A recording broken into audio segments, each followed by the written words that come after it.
그래서 이제 시신세의 지구상의 어느 지역에 서식했던 생물들이 동일한 지역이나 어떤 다른 지역에 현존하는 거주자들과 경쟁을 만약에 했다 그러면은 시신세의 동물들은 혹은 식물들은 도태당하고 멸절했을 것이다. 왜? 그만큼 진화가 덜 되어 있으니까 경쟁력이 떨어진다. 그러니까 시신세는 제3기에서 두 번째 요때 있었던 그런 생물을 가져다 놓으면은 현대에서 살 수가 없다는 거죠. 그래서 유럽의 생물들이 최근 유럽 생물들이 뉴질랜드로 전파돼서 이전에 토착 생물이 점령했을 것임에 틀림없는 장소들을 뒤덮은 놀라운 방식을 보면 우리는 만약 대영 제국의 모든 동물과 식물이 뉴질랜드에 방류된다면 충분한 시간이 지난 뒤 영국산 형태들의 다수가 현지에 철저히 귀화되어 토착종들 다수를 멸절시킬 것이라는 생각을 할 수도 있다. 그러니까 지금 영국에 사는 것들을 동식물을 뉴질랜드로 갖다 놓으면은 안 죽지 않고 잘 살 것이다. 왜? 유럽에 있는 그 동식물들이 남반구 것들보다 더 진화가 돼 있으니까. 그렇지만 뉴질랜드에서 일어나는 일들을 볼 때, 그리고 남반구의 서식 생물들 중에서 어느 것도 유럽 지역에서 야생화된 경우가 없다라는 것을 생각해 볼 때는 뉴질랜드의 모든 생물이 대영 제국에 만약에 방류가 된다 하면 과연 얼마만큼의 생물들이 우리 토착 생물들이 가지고 있는 장소를 손에 넣을 수 있을지 의심된다. 그러니까 남반구 동식물은 그만큼 진화가 덜 되었기 때문에 북반구의 나라에 갖다 놓으면 살아남지를 못할 것이다 라는 거죠. 윌리엄 클리프트 씨는 오스트레일리아의 동굴에서 나오는 화석 포유류들이 그 대륙의 현존 유대류와 가까운 유연 관계를 가진다는 사실을 보여준다. 그러니까 오스트레일리아에서 동굴에서 나온 화석 포유류가 그 대륙의 현존 유대류와 가깝다. 유대류라는 것은 그 주머니를 갖고 있는 동물, 그러니까 예를 들어서 캥거루나 코알라 이런 것과 가까운 관계다라는 사실을 보여준다는 거죠. 남아메리카에서도 비슷한 관계가 언명되는데 라플라타의 여러 지역에서 발견된 아르마딜로의 것으로 보이는 거대한 갑옷 조각들을 보면 비전문가의 눈으로도 그 관계를 확실히 알 수가 있다. 그러니까 오스트레일리아의 동굴에서 있는 그 포유류가 그 밖에 있는 유대류와 유연 관계가 있다라는 거예요.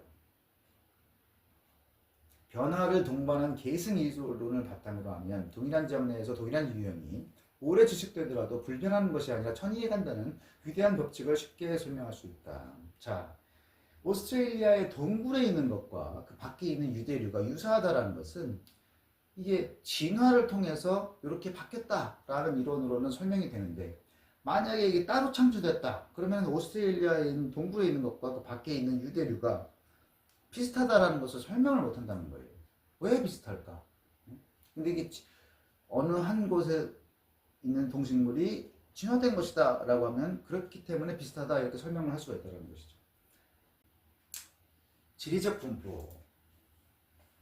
지표면 위에 있는 유기체들의 분포를 감안할 때 가장 먼저 우리를 놀라게 하는 엄청난 사실은 기후 조건이나 물리적인 환경을 바탕으로 해서는 다양한 지역에 사는 생물들의 유사성이나 차이점을 설명하는 것이 불가능하다는 사실이다. 그러니까 다윈이 계속 얘기하는 게 뭐예요? 어떤 기후나 환경이 어떤 생물의 어떤 서로 다름이나 유사성에 미치는 그 영향이 별로 그렇게 많지 않다 이거죠. 남반구에 있는 위로 25도와 35도 사이에 오스트레일리아, 남아프리카, 서남 아메리카의 거대한 육지들을 비교해보면 그 지역들은 모든 환경 조건의 측면에서 상당히 유사한 반면 그 세 지역보다도 더 상이한 동식물성을 가지는 경우를 제시하기가 불가능하다. 그러니까 요 지역들은 환경적인 면에서는 아주 비슷해요. 그렇지만 동물이나 식물성은 아주 다르다. 남아메리카에서 남반구의 위도 35도에서 서식하는 생물들과 북반구의 위도 25도에서 서식하는 생물들, 그래서 이들은 상당히 다른 기후에서 서식한다. 이것들을 비교를 해보면 그들이 거의 동일한 기후 조건을 가진 오스트레일리아나 아프리카의 생물들과 비교할 수 없을 정도로 훨씬 더 밀접하게 관련되어 있다는 사실을 발견할 수 있다. 그러니까 같은 아메리카 대륙에서는 이렇게 위도를 막 왔다 갔다 하면 어떻게 돼요? 자연 환경이 많이 바뀌죠. 그렇게 다른 환경에서 살아도 차라리 그 바다 건너편에 있는 환경이 아주 비슷한 곳에 있는 그런 동식물들보다 훨씬 더 비슷한 면들을 발견할 수 있다. 자유로운 이주를 막는 그 어떤 종류의 장벽이나 장애물이 다양한 지역에 사는 생물들 사이의 차이점과 중요한 방식으로 밀접하게 관련되어 있다. 그러니까 뭐 동식물이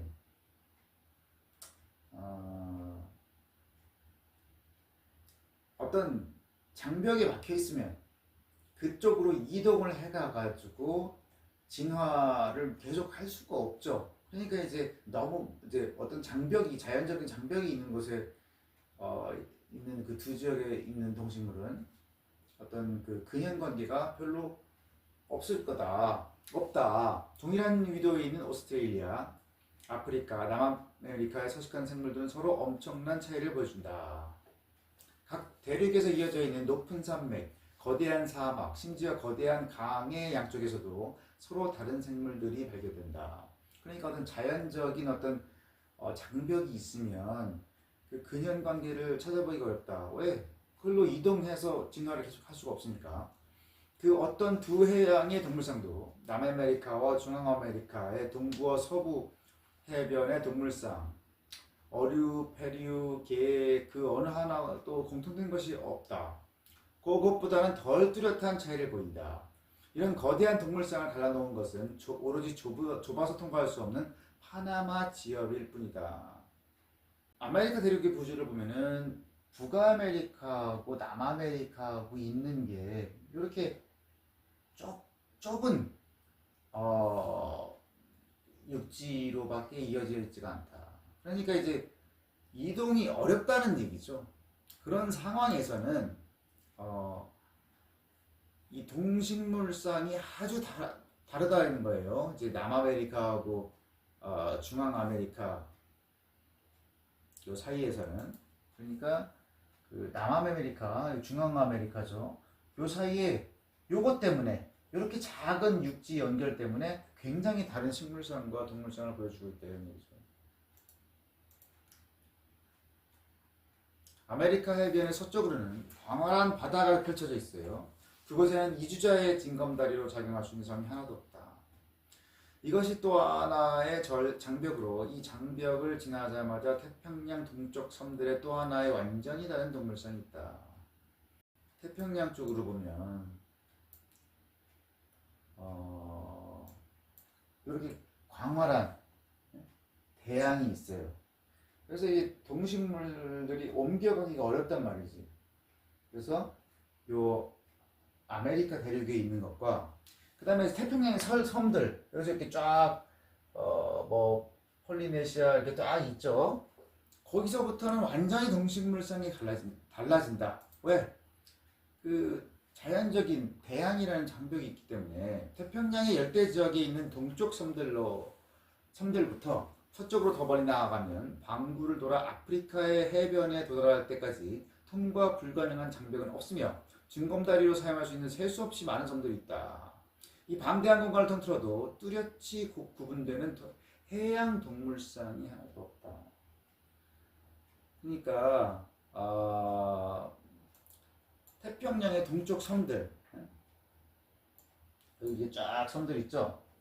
여기서부터 이제 쭉 가다 보면은 쫙 아프리카에 갈 때까지 그 해양 동물상이 별로 변하지가 않는다는 거예요. 해양 동물상은 여기서 어떤 거겠어요? 이제 그 얕은 바다에서 사는 것들, 그러니까 육지가 이렇게 이어져 있다라는 얘기죠. 그렇기 때문에 통과 불가능한 장벽이 없다. 그래서 비슷하다라는 거죠.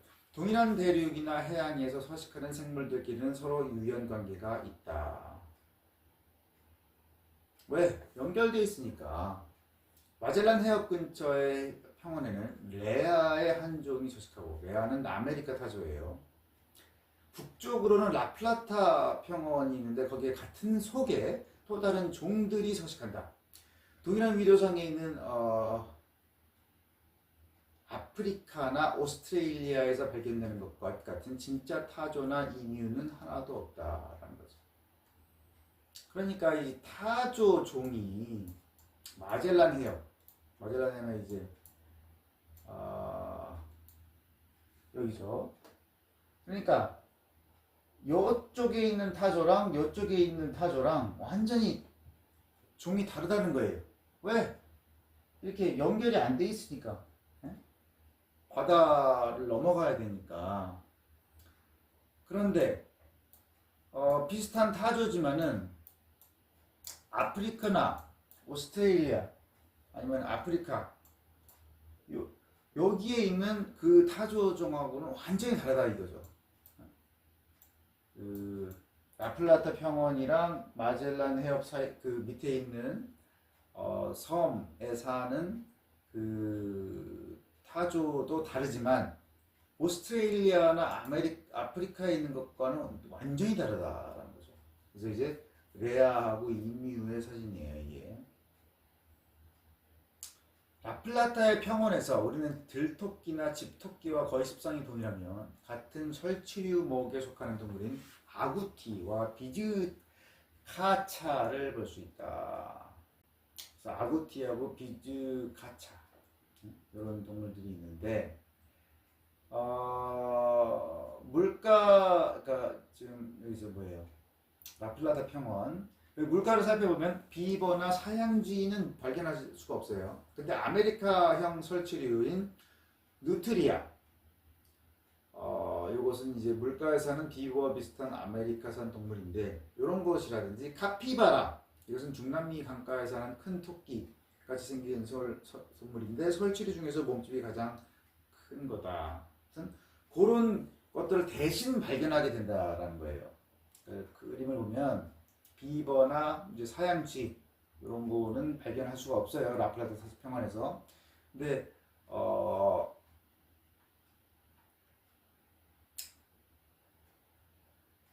누트리아하고 카피바라는 발견할 수가 있다. 이런 비슷한 종이 발견된다는 거죠. 그러니까 비버랑 누트리아랑 비슷하다고 보는 거고 사양쥐랑 이제 카피바라랑 비슷하다고 보는 건데 아무튼 뭐 환경이 비슷하니까 비슷한 종이 사는 건 맞아. 그렇지만 유형 관계가 없다라는 거예요. 왜? 멀리 떨어져 있었기 때문에 그 조상들이 다 달라다. 다른 조상들한테서 진화가 된 거기 때문에. 근데 이제 환경이 비슷하기 때문에 그 환경에 맞게 그래서 그런 어떤 생김새적인 유사성이 있어도 유형 관계는 없다라는 거죠. 대부분의 경우에 어떤 한 종이 서식하는 지역은 연속적이라는 사실이 보편적으로 받아들여진다. 뭐 한 종이 뭐 한 지역에 살고 그냥 띄엄띄엄 살고 이렇게 살는 게 아니라 원래는 쭉 연속되게 살았겠죠. 모든 종류의 장벽들이 생물의 분포에 거대하고 충격적인 영향력을 미쳤다는 것은 엄청나게 많은 종이 오로지 한 지역에서만 발생하고 다른 곳으로는 이주할 수 없었다는 시각을 바탕으로 해야만 이해 가능하다. 그러니까 장벽이 영향을 미친다라는 것은 종이 따로따로 생겨나는 게 아니라는 얘기죠. 비슷한 게 유형관계가 있는 게 있으려면 어느 한 곳에서 다른 곳으로 이동을 해서 거기서 진화를 해야 이 두 가지 종이 이제 유형 관계가 있는 건데 그 얘기를 하는 거예요. 한 종이 서식하는 지역은 연속적이다라는 전제를 깔고